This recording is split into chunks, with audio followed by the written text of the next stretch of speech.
Баршаңызға қайырлы күн достар, менің ас үй арнама қош келдіңіздер. Бүгін сіздермен хит болған көбелек тортын бірге дайындайтын боламыз. Ең алдымен бізге алдын ала өлшеп алынған сгущенка және де 2 жұмыртқа, одан кейін алдын ала қысқа толқынды пеште ерітіп алған майымызды осылай ыдысымызға салып, одан кейін миксермен жақсылап біркелкі болғанша араластырып алатын боламыз. Рецепттің құрамы өте қарапайым әрі қолжетімді заттардан тұрады. Дәл осылай араластырып алғаннан кейін, келесі кезекте бізге алдын ала електен өткізілген ұн және де разрыхлитель қажет болады. Екеуін осылай алдын ала араластырып алып, ыдысымызға салып, оны да жақсылап, оны біркелкі болғанша араластырып алатын боламыз. Дәл осы тортты кез келген бисквит түрінен дайындасаңыздар да болады. Құрамына керек заттарды толықтай описание бөліміне жазып қалдыратын боламын. Дәл сол жерге кіріп, сіздер де қарап жасап көрсеңіздер болады. Міне біздің қамырымыз дайын. Ендігі кезекте дайын қамырымызды осылай алдын ала дайындап қойған пергамент бумагамызға бөліп шығатын боламыз. Ол үшін бізге осындай кольцо қажет болады. Кольцоны кез келген диаметрге қойып, одан кейін қаламмен осылай домалақ белгі салып аласыздар.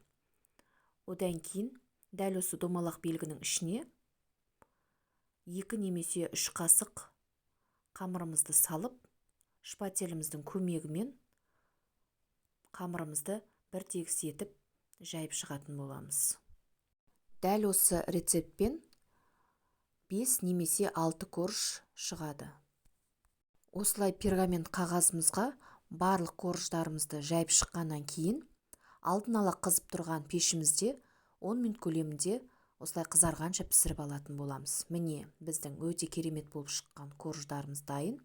Ендігі кезекте осы корждарымызды жинауға кірісеміз. Ол үшін алдын ала біз кремін дайындап алатын боламыз. Кремге бізге сливки, қант ұнтағы және де творожный сыр қажет болады. Осылай сливкимізді шамалы араластырғаннан кейін 2 немесе 3 бөлікке бөліп, қантымызды салып, осылай жай жылдамдықпен араластыратын боламыз. Қантымыз толықтай ерігеннен кейін ақырындап творожный сырымызды да шетінен 4-5 бөлікке бөліп салып аламыз. Міне біздің креміміз дайын. Енді осы дайын болған кремімізді осылай кондитерлік қалташамызға салып, ендігі кезекте тортымыздың арасына кремімізді жағуға кірісеміз. Рецепт ұнап жатса, мені қолдай отыра қазақша контенттің өсуіне сізде өз үлесіңізді қоса кетіңіз. Ол үшін менің каналыма тіркеліп, лайк басып, және де өз пікіріңізді қалдыра кетуді де ұмытпаңыз. Міне, біздің креміміз дайын болды. Ендігі кезекте тортымыздың корждарын жинауға кірісеміз. Дәл видеода көріп отырғандарыңыздай, кольцоның ішіне коржымызды салып, оның үстіне осылай айналдыра кремімізді бір тегіс етіп жағып, одан кейін шпателіміздің көмегімен кремімізді тегістеп шығамыз. Осы ретпен барлық коржды бірінің үстіне бірін осылай салып шығамыз.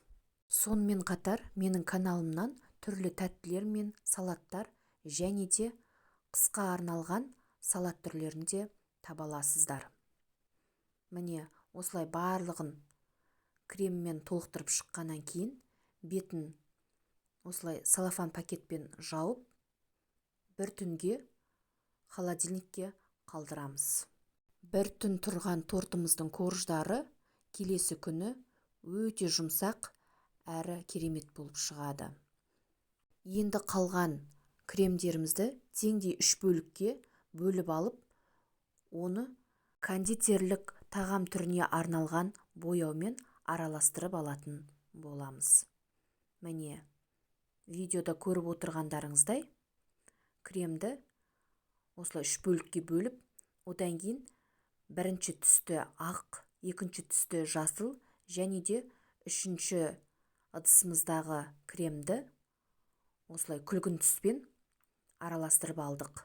Ендігі кезекте осы үш түсімізді кондитерлік мешогымызға салып, ендігі кезекте безендіруіне кірісеміз.